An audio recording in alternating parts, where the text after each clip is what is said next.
Right, it's working now.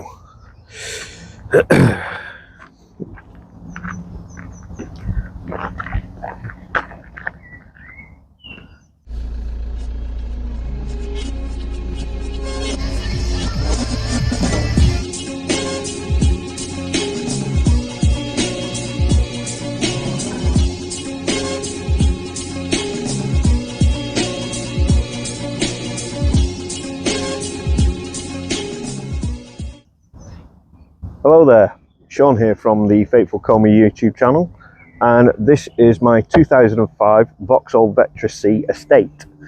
So this show that I've decided to make is called Magnus Motoring. Now the idea of this is for me to just go through my cars, make them how I want them to be, and obviously any repairs that need doing, do the repairs. Anything I need to improve, like these headlights for example, I can document them. Now last week I showed you my mini squirt box, my 2002 Mini Cooper.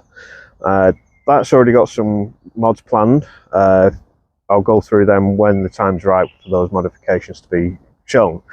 So today I'm going to go through this car. Like I said, this is my 2005 Vauxhall Vectra. I'm going to go through the car, what I like about it, what I dislike about it, what I plan to change. Now, just for a bit of a disclaimer, this is my daily car, so it is a mess. It is pretty much dirty, but the idea of this car is to keep it running. Yeah, try and make it nice in the process, but evidently it's just my daily.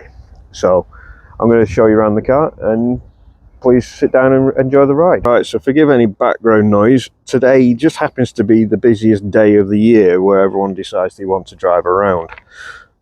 So as you can see, this is my 2005 Vauxhall Vectra Estate.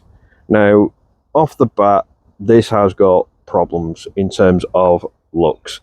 As you can see there's a nice little rip in the plastic bumper down at the bottom.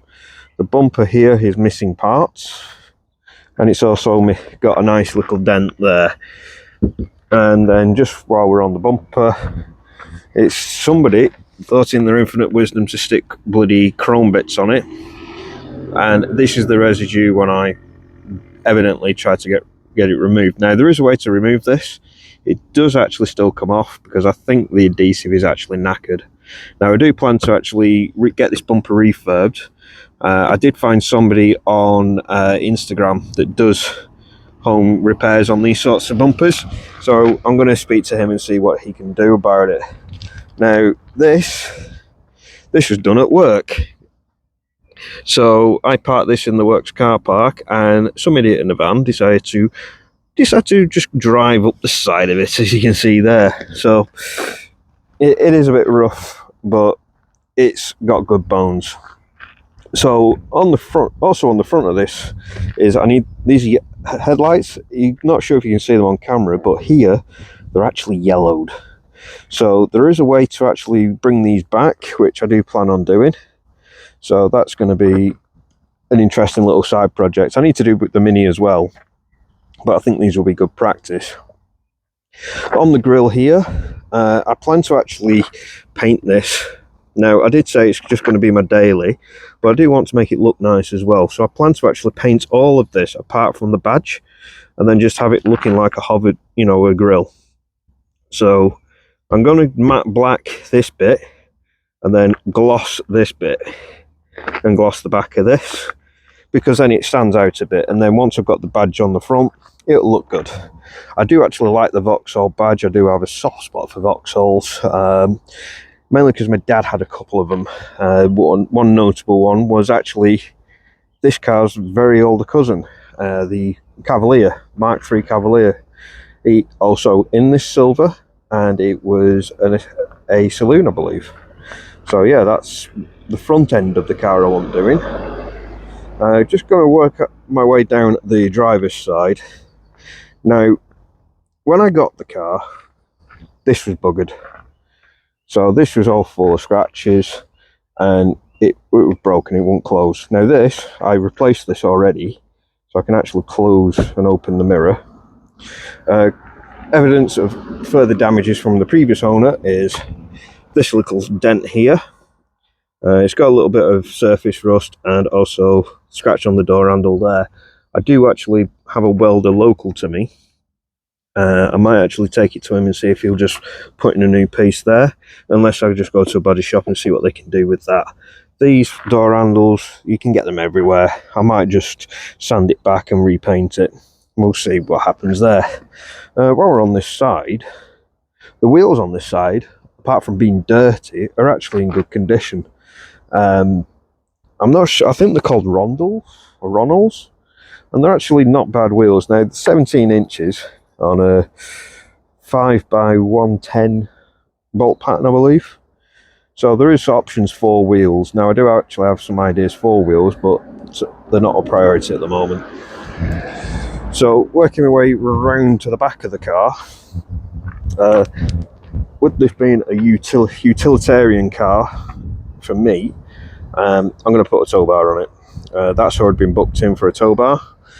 So I do a lot of camping, so the tow bar is going to be useful. And for me, I want to tow caravans and trailer tents eventually, because that's how I'll go on holiday. Plus, if I ever decide to start doing track days with my Mini, I can actually get a car trailer and tow it with this monster. On the back bumper here, as you can see, it's a little bit scuffed, but that's normal for a car that's coming up to 20 years old, but it's still a strong, reliable lump of lead. Moving my way around to the side. Now, this is part of my damage that happened in my ownership. So as you can see there on the back door, nice little dent there. That was caused by a lorry. Same with this bit here. Now, this I'll have to get cut out and I'd have to get it re-welded. This can be buffed out because the door is actually fine. It's just here that's the problem. Now, the paint's already chipped away. I think I might throw some lacquer on there just to protect it, but we'll see. I need to take it to get appraised anyway for repairs. Going a bit further down here, this wing mirror also was buggered. Now, like I said, I did get a set of new wing mirrors from a donor car of the same colour down in Stoke, which was lucky. I got that, and also had to replace the wing. If I get a chance, I'll post some pictures during this video so you can see the actual extent of the damage.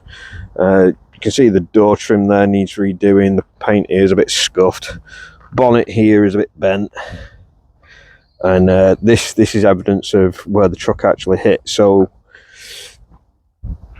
granted, it was all superficial damage, there wasn't actually any mechanical damage.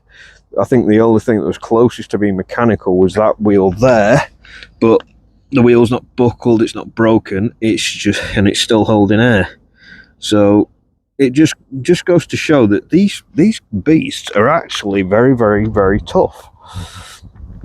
So it's definitely paid for itself. Now, the repairs I did only cost £40, and maybe a quarter of a tank of diesel. So it wasn't too bad. Just going to have a look on the roof. Now, the roof in this regard is actually in better condition. There's no problems with it, and I don't plan on wrapping it. So I'm going to keep this colour as original as possible. Anything else is going to be stuff like this. So I'm going to get rid of the chrome, and maybe try and bring these back to black with the Maguire stuff, because that Maguire stuff really does work. So before I go inside, I want to show you the extent of the boot space. So if we pop the boot here, right, got a nice tonneau cover here, ready? Look at that, that is cavernous. Now, the first week I had it, my mate asked me to shift the sofa. We put the sofa in there and there was still space to put people. That's how deep this is, and you can see it's a long way to the front of the car.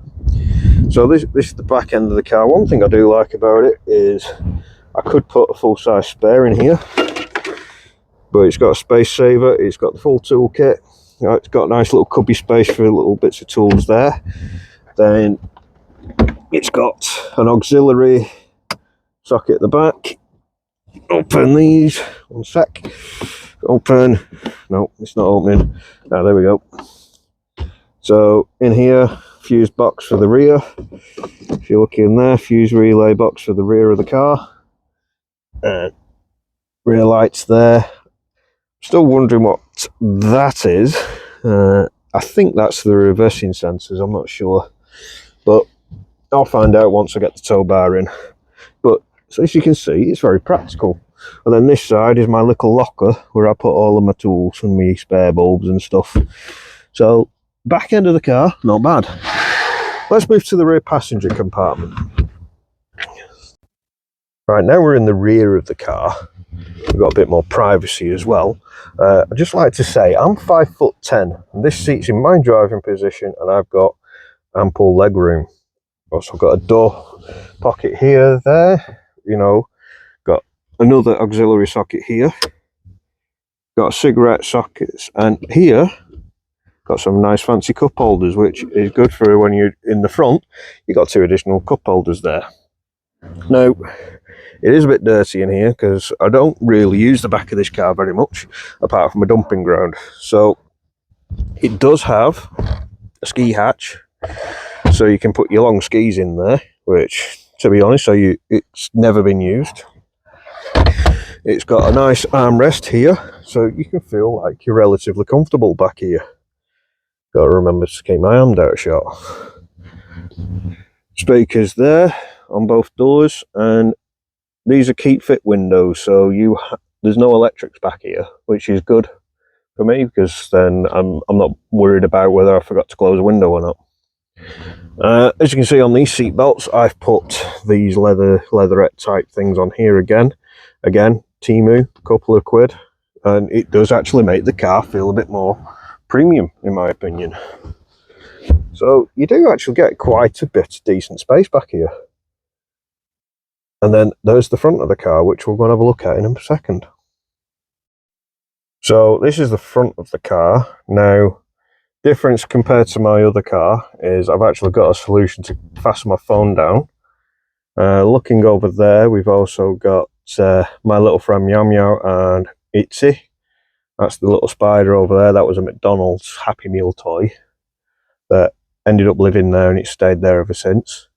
The cat is a Chinese Wealth Good Luck cat.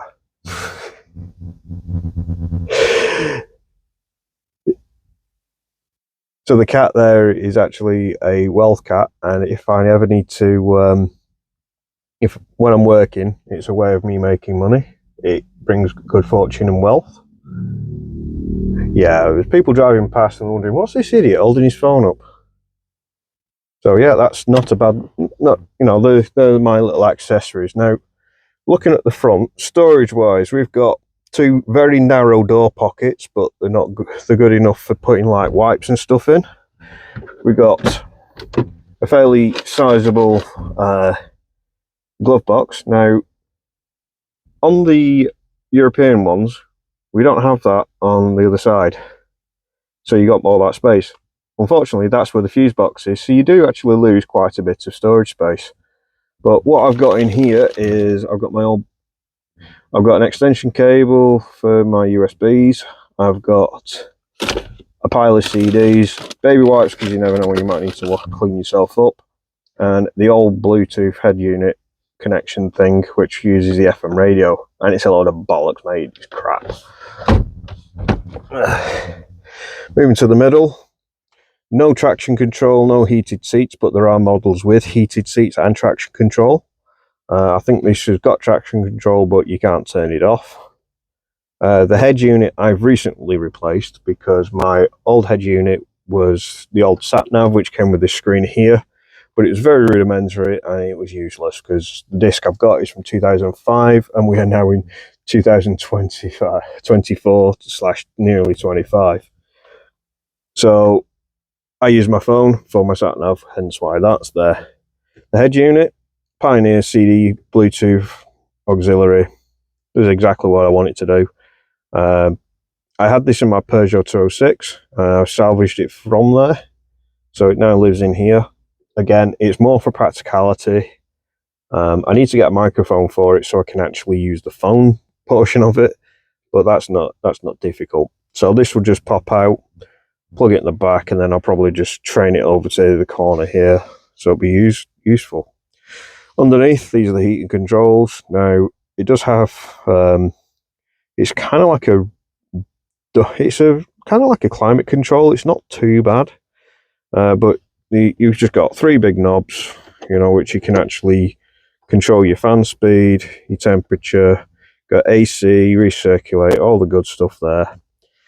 It's not bad. And then under here you get a nice little pocket to put things. Now on this one I've only got this, the CD70 I've got doesn't have the auxiliary on it, so on this one I don't have the auxiliary spot there. That's no problem because I've got this now. In here, ashtray, which I put my tips in there, and it's got a third auxiliary switch, basically 12-volt socket. Just use that for my phone charger. Steering wheel's good. It's a nice comfortable steering wheel. The leather's wearing really nicely. A couple of bit of frays over here, but it's got steering controls, which in all honesty this doesn't work anymore because I took that out. There probably is a way to get to communicate with the stereo, but I'm not interested. This is for up here. So on here displays my fuel, my trip computer. This just controls it, thankfully. And then over here it's got electric mirrors, central locking, headlights, side lights, fog lights, all that sort of stuff. I don't plan on doing anything else in here apart from just keeping it clean. I'm not bothered about the leather seats because these are hard wearing seats and they're not hard to find. They're everywhere. If I need to replace a seat, I can just go on eBay, go on Amazon, wherever I can get seats from, and just get it from a breaker's yard. So that's basically this car. The engine in this is a 1.9 turbo diesel. It's done about 95,000 miles and it's wearing them really well, considering I've crashed it into a few things. The 1.9 turbo diesel engine is 150 horsepower from factory, and apparently it's endlessly tunable, so you could probably easily get maybe 170 or 190 horsepower if you get it on a decent enough tune and probably put on a decent air filter and exhaust. You know, it could be a nice car. So yep, that's my Vectra.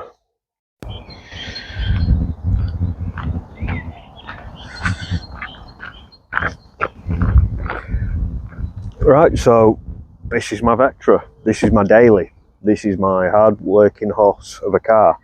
Now it's not perfect, and that's why I love it. It's not going to shout from the rooftops it's a Ferrari, but it can go fast enough for what I need it to do. It can carry more than I ever hoped to have carried, and also it doesn't look too bad. It's aged really well. So thank you very much for watching. There should be a modification video next week, and I've been Sean of Magnus Motoring. Take care.